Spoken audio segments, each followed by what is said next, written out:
সুদর্শনা গাঙ্গুলি একজন দুর্বল চিত্তের মানুষ ছিলেন, তাই উনি আত্মহত্যা করেছিলেন। কিন্তু আত্মহত্যা করার আগে উনি ভেবেছিলেন কি এমন করা যায় যাতে সুরঙ্গমা মুখার্জি এবং রঞ্জন প্রসাদজিকে ফাঁসিয়ে দেওয়া যায়। তাই উনি ওই চিঠিটা লিখেছিলেন।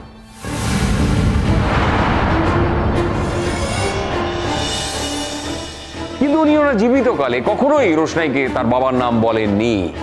কেন? কারণ উনি রঞ্জন প্রসাদকে ফাঁসাতে চেয়েছিলেন। আরো একটা ব্যাপার নোট করুন স্যার, এই চিঠিতে কোথাও লেখা নেই যে সুরঙ্গমা মুখার্জি হচ্ছে রোশনাইয়ের মা।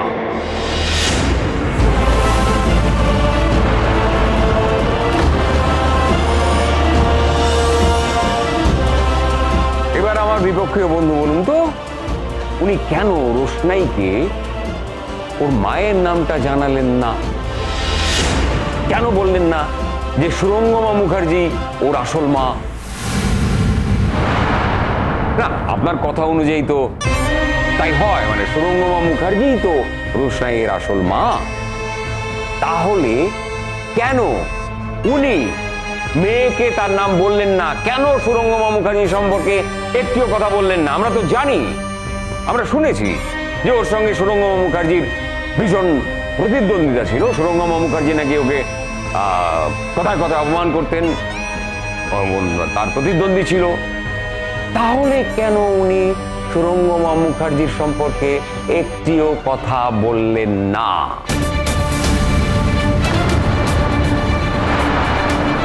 This is highly intentional. I condemn it, sir.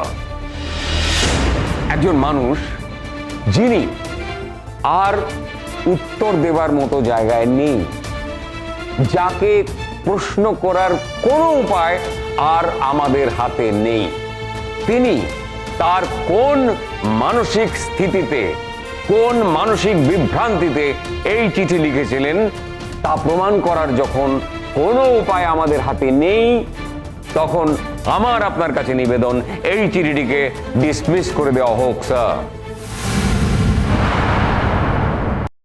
Mister Sen, এই চিঠির তেমন কোনো তাৎপর্য নেই, তাই এই চিঠিকে আদালত সাক্ষ্য হিসেবে গ্রহণ করতে পারছে না।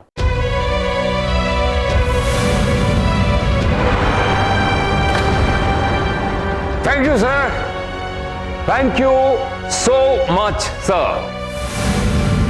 ইওর অনার, আমার এখানে একটা কথা আছে। আমি বুঝতে পারছি না যে মা সারা জীবন ধরে তার নিজের কথা না ভেবে তার সন্তানকে কোলে পিঠে করে ভালোবেসে মানুষ করেছে, সেই মা মারা যাবার সময় বা আত্মহত্যা করবার সময় তার মেয়ের সম্পর্কে কেন মিথ্যে কথা বলবেন? মিস্টার সেন, আদালত সাক্ষ্য প্রমাণের ভিত্তিতে চলে, আবেগে নয়। তাই কে কি পারে সবটাই জেনারেলাইজ করা যায় না। সুতরাং এই চিঠিকে আমি প্রমাণ হিসেবে গ্রাহ্য করতে পারলাম না। Thank you sir, thank you so much.